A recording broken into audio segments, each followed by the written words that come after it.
Hello Perryfields. Okay, just wanted to show you how I'm making some bunting for my VE Day celebrations. So I don't have, well I do have a printer but it's got no ink, it's not working at the moment. So I can't print off the template, so I'm going to make my own template. Now I've made one already just to show you. So this is your general shape of bunting, okay?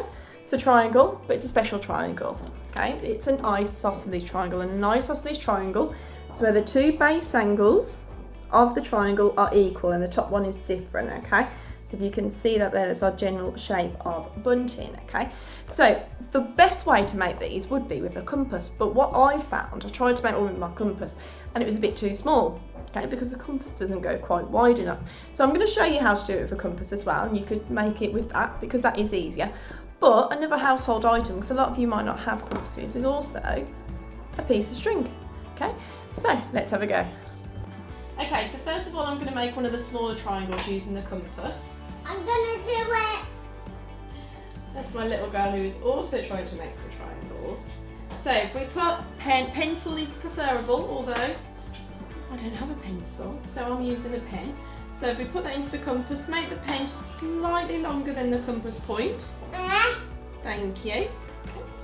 Then what we're going to make first is the base of our triangle, and it doesn't matter what length it is. Yet again, I don't have a ruler, silly me. So I'm just going to compromise. At the moment I'm going to use a protractor.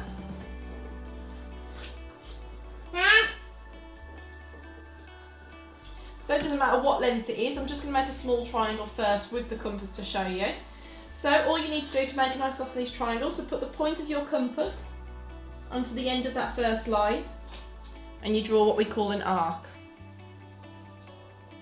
Like so. Take the compass off, keep it the same length, don't move it, then draw another arc and make sure they cross.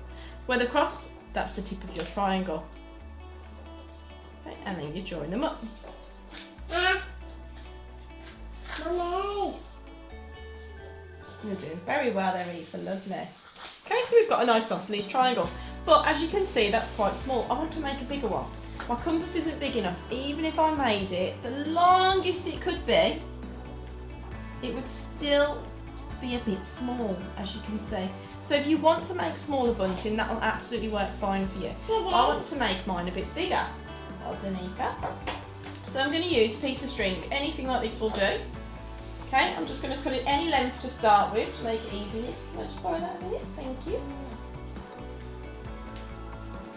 Now, what I'm going to do is I'm then going to tie that around my pen. Or pencil, whichever you've got. So I'm just going to do a double knot so it's nice and tight.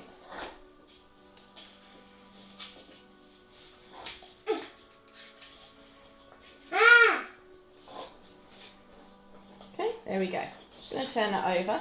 So yeah, again, I'm going to do the base of my triangle first. I'm going to compromise as I don't have my ruler, so I'm going to use, lovely, so I'm going to use another piece of card because I want the base to be a little bit longer than I did with the last one. The protractor isn't long enough. Just need to be a bit more careful with a piece of card. So there we go, that looks about right. So we use the piece of string in exactly the same way as the compass. The idea is that we measure the same distance from the base of this line as we do from that line. So what I'm going to do is I'm going to choose my length first of all.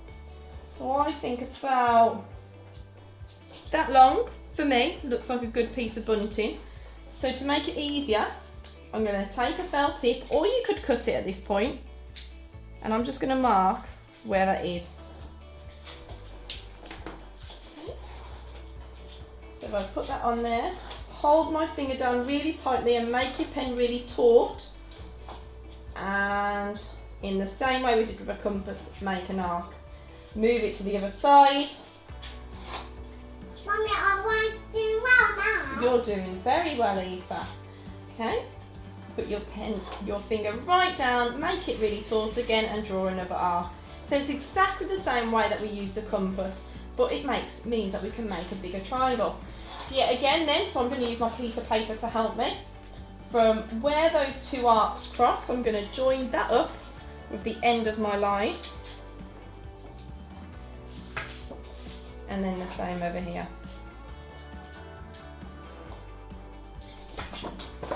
And there we have it.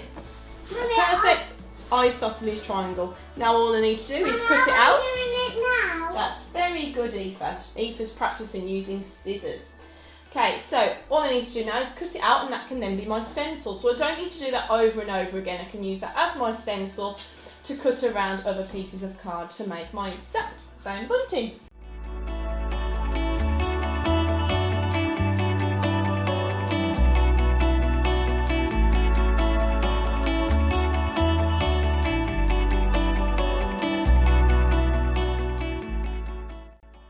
Okay, so here are my completed triangles. So if I put those all together, you'll see that they are all exactly the same. Okay, so I've got 8 white pieces, 8 red and 8 blue. All I used was 2 pieces of A4 paper in blue, 2 in red and 2 in white, and I managed to get 4 triangles per A4 piece. So altogether I've got 24 triangles. So I think what I'm going to do is to make 2 lots of bunting with 12 triangles each, but obviously you could make one big 24 length one. Okay, good. Look, so all that's left to do is to hole punch in the top, so it's got 2 holes, and then thread through my string, and then I've got my bunting ready.